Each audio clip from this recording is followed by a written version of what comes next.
All right. Thanks everyone for joining in. I'm Dan Noble, chair of the EcoEvoRxiv committee, which is part of SORTI. And this is just a little video to sort of demonstrate some of the features of EcoEvoRxiv, but also more importantly, how you can actually upload your preprints or postprints to EcoEvoRxiv. So preprints are papers, opinions, reports, or research articles that you want to make available to the research community prior to publication. And EcoEvoRxiv is a server that helps you do that. Okay.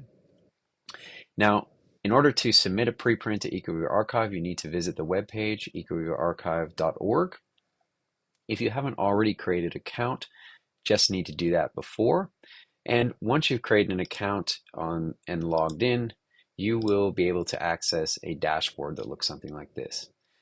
I have an additional dashboard you won't see on the left panel here, but you will have an author dashboard that lists all the existing preprints that you have submitted to EcoEvoRxiv to this point.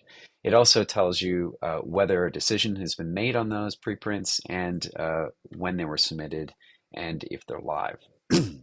Now, if you are interested in making a new submission, then you can just click this Start New Submission button at the background on the bottom right corner here.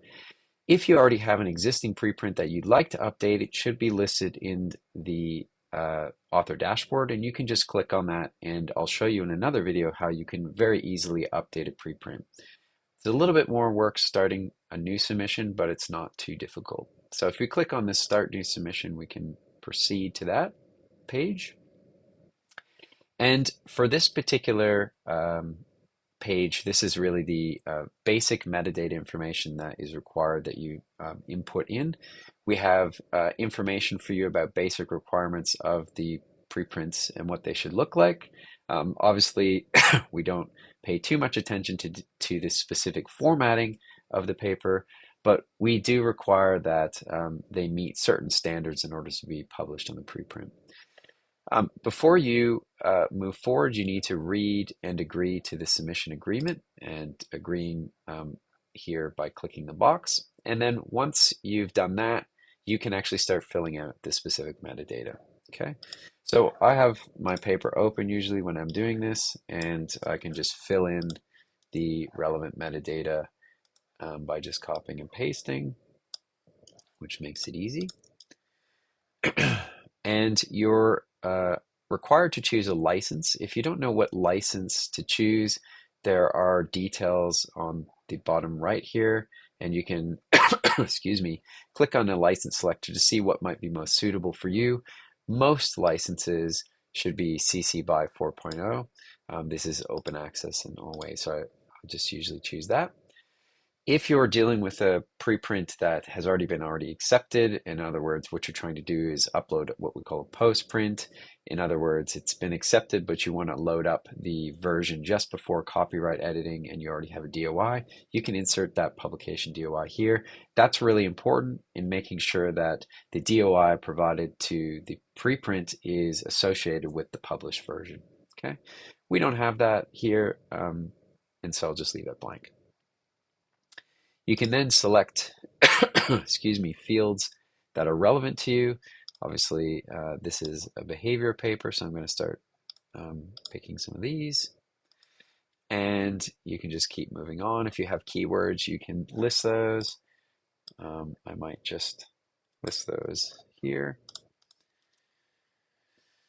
Oops. That's one giant thing. You have to do it one at a time.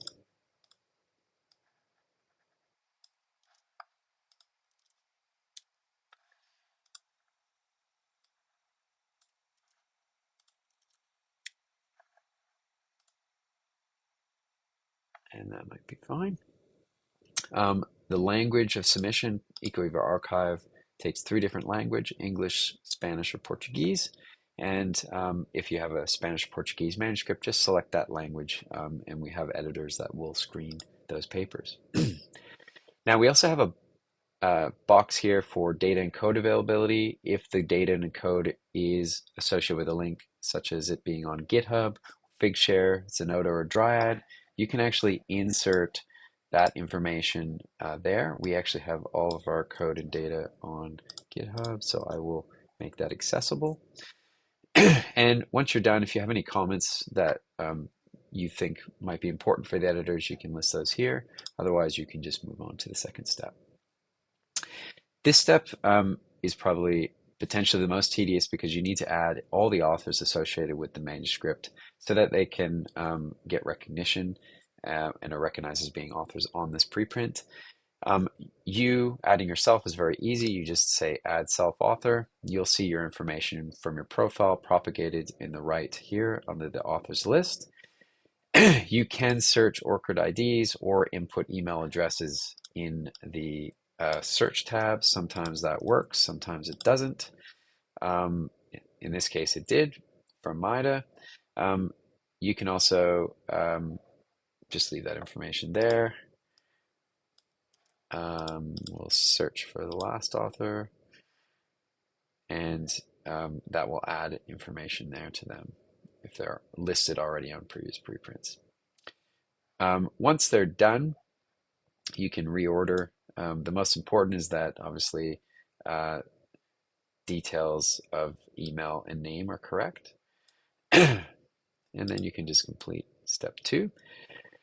This is the location where you submit your preprint, okay? Now you can load multiple file types. This could include the manuscript file, the supplement file, other figures or other supplement files that might be of interest. One thing that's really important to note is that the file that matters in terms of what's rendered on the EcoEvoRxiv landing page for your preprint all comes up into this first box here, okay? And these supplement files, while associated with them, aren't actually shown as part of the preprint.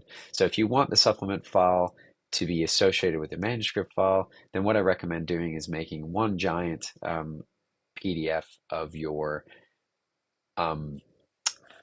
manuscript and supplement, and that's what I've done here. So this is the paper that I'm interested in uploading, and you'll see at the bottom here that I have supplementary files listed at the bottom.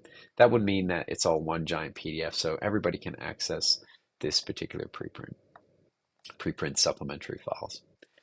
Now, one thing that's really important before uploading a preprint is making sure that you have all the author affiliations and at least one author's contact details, or which is the corresponding author. That's really important, such that the title page is there so that it abides by our policy. We require that information. If you don't have that, we will have to push it back to you and ask you to add that on. Okay, so just make sure that that's available. Once you're ready to upload, it's pretty easy. You just find your file, upload it, and it should then appear on the right corner here. Once you're done that, click complete step 3 of 3, and you're basically finished. You will get an email confirming the submission to EcoEvoRxiv, as you can see here, and that will indicate that it is currently with a moderator and should be accepted or attended to very quickly, probably within the next 12 hours, sometimes even sooner. It just depends on who's on that week. We have editors distributed globally at different time zones, so just be patient. It will get done reasonably quick time frame. Okay. Hopefully you found that useful, and if you want to know how to update a preprint, just see our additional video on updating preprints. Thanks very much.